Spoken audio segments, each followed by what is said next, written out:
Church family, for the time that's ours to share together this Lord's Day, I'd like to preach from the title, A Major Calling. A Major Calling. This past Friday marked the beginning of a new season. Fall is here. And with this autumnal season comes some of my favorite things. State fairs, apple picking, corn mazes, and cool weather. Of course, my favorite thing, you can judge me if you want, I don't care, I'm secure in who I am. The return of the pumpkin spice latte at Starbucks.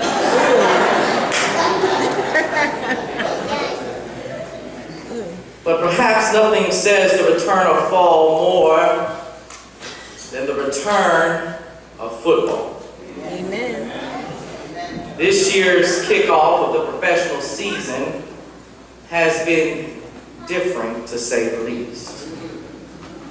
According to many news outlets, viewership and ratings are down. There are many reasons out there to explain this. Some say it's due to the attention given to hurricanes Harvey and Irma. There are others with whom I would like to agree who say it is a result of what now has been dubbed as the Kaepernick effect.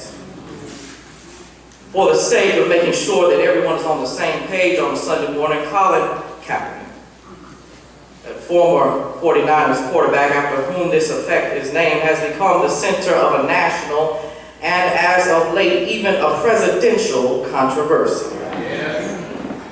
All because last year Kaepernick became known for more than just his athletic ability, as he chose to make a powerful statement by kneeling during the national anthem at the opening of every game, in protest to how this nation treats black people and people of color.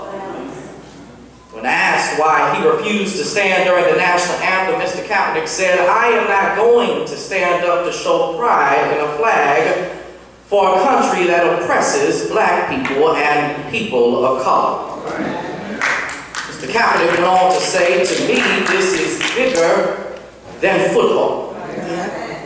And it would be selfish on my part to look the other way. There are bodies in the street and people getting paid leave and getting away with murder."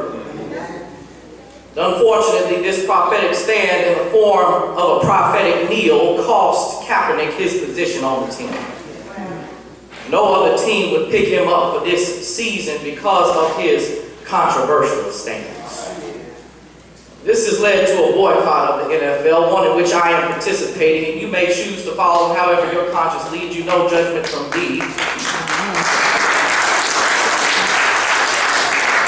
This, perhaps, is one of the reasons that the ratings are down. Whether or not you choose to watch the NFL this season, I think we can all agree that this is an egregious situation and is symptomatic of a deeper disease in the fabric of our nation. To insult him for taking a moral stance, to call him out of his name, to disrespect him and his mother from the presidential podium is not only tasteless, unprofessional, and unprecedented, it's dead wrong. And at the end of the day, I would like to think that we can all agree that it is admirable that someone is willing to stand flat-footed on their convictions, to face whatever may come their way as a result of it with class, fortitude, and dignity. Mr. Kaepernick's example reminds us of something about the major call of God on our lives and how exercising that call can affect an entire nation. Mr. Kaepernick reminds us that the call on our lives to use the positions and stations of our lives to stand on our convictions, to declare what we believe about God, is not easy. Oftentimes that this call, if executed properly, can cost us, can even get us into some trouble. As we find ourselves continuing on in this series wherein we hear again the major messages of the minor prophets, today's minor prophet Amos knows a little something about this Kaepernick effect. Although Amos was not a national celebrity at first, Amos was thrust into the center of the national spotlight and scandal as he answered God's major call on his life, as he stood on what God Almighty had convicted him of and declared a hard and uncompromising message of God's justice and righteousness to a nation who had lost her way. You see, Israel had strayed away. They had grown comfortable in Zion. They had developed such a strong national identity that they had forgotten God's command to be kind to the stranger in their midst, because they too were once strangers in Egypt land. And now anyone who was considered outsider was no longer welcome. You see, protections for dreamers had been removed. Israel had forgotten God's call to do right by the least of these. They had gotten a little bit of coin. They had a couple extra digits in their bank accounts, and they formed a wealthy upper middle class. A top 1% emerged, and they completely disregarded the poor. So God raised up a minor prophet named Amos with a major message from heaven that God would not stand for this. As you could imagine, in answering the call to declare what God would not stand for, Amos made a reputation for himself. As a matter of fact, what Amos was saying about the nation and specifically about the king made its way all the way up to the king's palace. Though Amos was faithfully doing what the Lord called him to do, Amos, and now in what we read this morning, found himself at the center of national spotlight and scandal, as the king's priest Amaziah had some choice words for Amos, a word that was not a word from the Lord. My sisters and my brothers, this moment from Amos's life, though he was called, it still cost him. This can teach us some things about answering God's call for our lives. The first of which is, when we answer God's major call, we must disturb dutifully. The text says, in verse 10, then Amaziah the priest of Bethel sent to King Jeroboam of Israel, saying, Amos has conspired against you in the very center of the house of Israel, and the land is not able to bear all his words. This seems a bit familiar, church, doesn't it? That Amos, in doing what the Lord called him to do by speaking out against national injustices, the nation could not take it. And Amos was accused of the crime of conspiracy against the king. This is the part of our calling that doesn't often get talked about. Because when we think about answering the major call of God on our lives, we envision for ourselves a life of grandeur and glory. We think that answering the major call of God on our lives is going to be flowers and rainbows and cotton candy. We think that answering the major call of God on our lives is going to be celebrated and affirmed wherever we go. We think that answering the major call of God on our lives is going to produce for us a life of material blessings and celebrity and status. We think that answering the major call of God in our lives is always going to feel good and we're just going to be happy, happy, happy. I'm sorry to break it to you on a Sunday morning. What Amos shows us is that these things are simply not true. What Amos shows us is that the call of God is not an easy one to answer. The call of God will lead you into some difficult places, to do some difficult things. The call of God will even get you in trouble sometimes. The call of God is to dutifully disturb the order of the day. The call of God is, as theologian Reinhold Niebuhr put it, to comfort the afflicted. and to afflict the comfortable.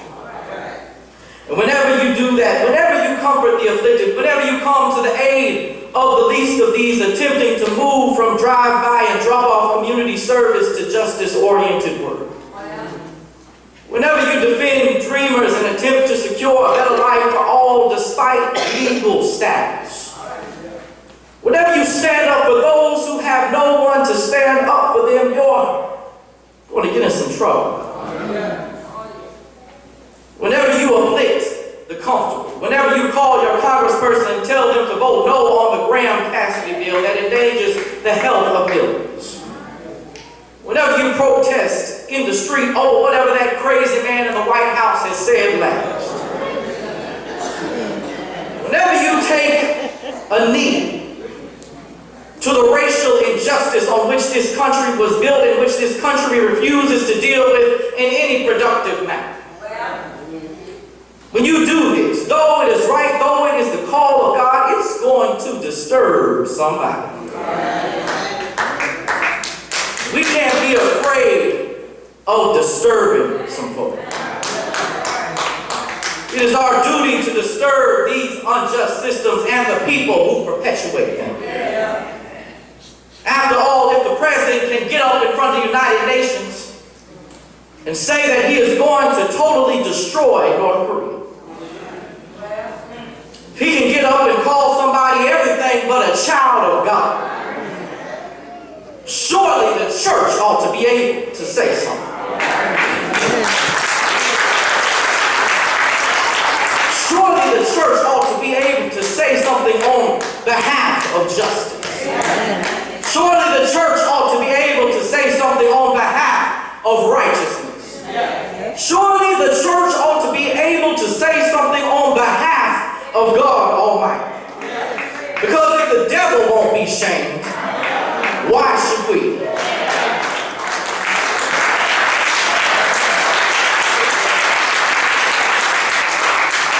Church, we are living in disturbing times. And some folk need to be disturbed. And I believe we are just the people up for the job. Because secondly, as we answer God's major call for our lives, we must also protest publicly. The text says in verses 11 through 13, "For thus Amos has said, Jeroboam shall die by the sword, and Israel must go into exile away from his land. And Amaziah said to Amos, O seer, go, flee away to the land of Judah, earn your bread there, and prophesy there, but never again prophesy at Bethel, for it is the king's sanctuary. It is a temple of the king." My sisters and my brothers, unfortunately, the church in America and the church throughout history is far too often guilty of colluding with empire. The church is guilty of becoming, as poet James Weldon Johnson said, drunk with the wine of the world. So much so that we have forgotten our God. As our convention president, the Reverend Dr. James C. Perkins, said at the 55th annual session of the Progressive National Baptist Convention, the church has traded its prophet's clothes for a nightgown, has acted as the world's escort to the devil's ball. Look in the text, church. It wasn't the king confronting Amos for a stance. It was Amaziah the priest. And look at what Amaziah told Amos after he insulted him by calling him a seer, which would have essentially been calling him a fake prophet with fake news. After Amaziah told Amos to go back where he came from, he said, go back to Judah and prophesy there.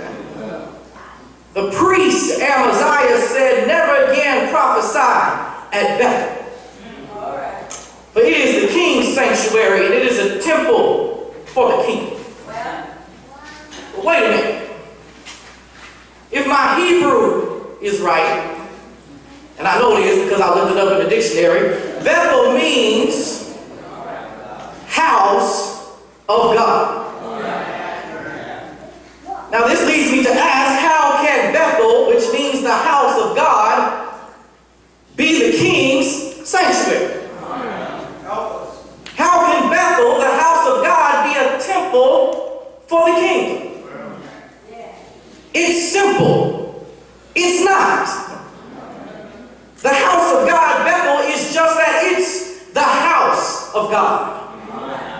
It's not my house, it's not your house, and most assuredly, it's not the White House.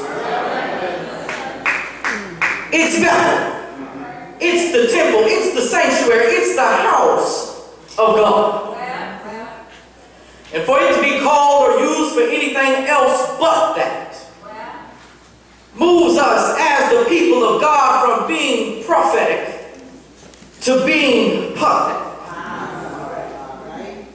Church family, I had the opportunity and privilege this week to be invited to go down to Atlanta, Georgia, to attend a summit for Baptist leaders to meet and to strategize about racial reconciliation in our nation. And after I ate my fill of fried chicken, macaroni and cheese, and collard greens at the Old Lady Gang restaurant, some of y'all know about that,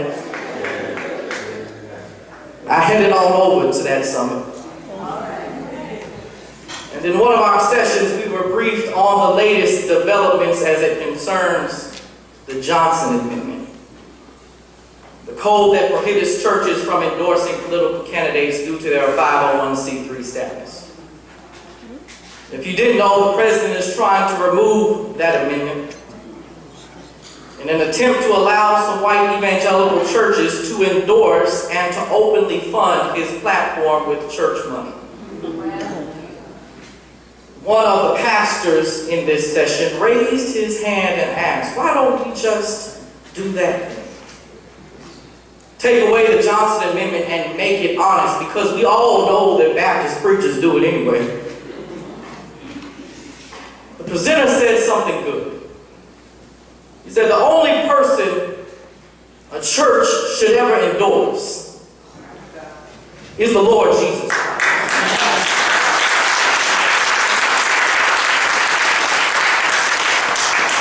That a church has no business ever endorsing any human being who can go back on their word.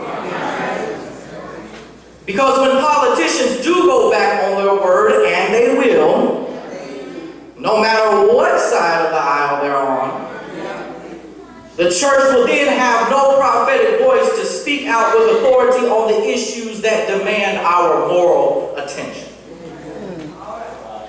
This conundrum of engaging politics in the church leads some other pastors to say, I don't preach politics. I just preach B-I-B-L-E. I just preach Jesus. Not realizing that the B-I-B-L-E is the most political book that I've ever read. And that the Lord Jesus Christ, in addition to being our Savior, is also our Messiah, which by the very nature of the definition of Messiah means political revolutionary. We pray Jesus' revolutionary words every first Sunday at the table. When we say the Lord's Prayer, we say, Our Father, who art in heaven, hallowed be thy name. Thy kingdom come. That's political language. So then what are we to do?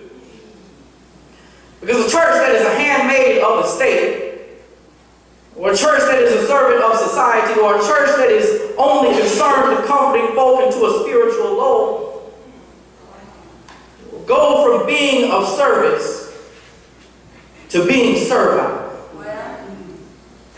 We will lose our witness. So the church must learn to protest publicly. We must declare what God has said. We must not accept the injustices of our day. We must not put our hope in politicians, but in the work of God that God has put into our hands.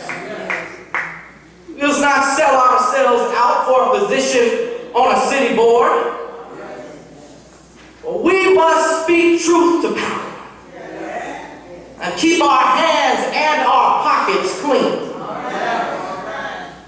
We must not negotiate with evil, because if we do, we will have lost before the battle has even begun. And this applies to your personal life as well. Read between the lines. Y'all are smart. So then, as we answer the major call for our lives, we must disturb dutifully. We must protest publicly, and we must also, thirdly and finally, assert authoritatively. The text says in verses 14 through 15, "Then Amos answered Amaziah, I am no prophet, nor am I a prophet's son. But I am a herdsman and a dresser of sycamore trees. The Lord took me from following the flock, and the Lord said to me, Go and prophesy to my people Israel." You see, church family, Amos didn't come from the right family. He didn't come from the right educational background. He didn't have the right profession. As he said about himself, he was not a professional prophet. Nobody in his family had ever been a prophet. As a matter of fact, he says of himself that he was just a lowly herdsman. He was just a shepherd. The Bible says he was a dresser of sycamore trees, meaning that he was a migrant field worker, working seasonal jobs for meager wages. So by the world's standards, and even by the church's standards, Amos wasn't qualified to be a prophet. Though Amos was not qualified, though he was not the one they expected, though Amos didn't dress like a prophet, speak like a prophet, act like a prophet, or smell like a prophet, Amos was indeed a prophet. But verse 15 says, the Lord took him from following the herd. And the Lord said, Go prophesy to my people Israel. You see, Amos didn't have a pedigree, but Amos had a promise. Amos didn't have privilege, but he did have divine position. You see, Amos didn't have the political experience, but Amos had power from the eternal. While Amos didn't have what Amaziah said he needed to be a prophet, Amos had all that he needed to be a prophet. Because all that Amos needed to be a prophet was a word from the Lord. I stopped by Community Baptist Church this morning to tell somebody who may feel like they're powerless. I stopped by Community Baptist Church this morning to tell somebody who may feel like they can't do anything. I stopped by to tell somebody who may feel like the odds are stacked against you.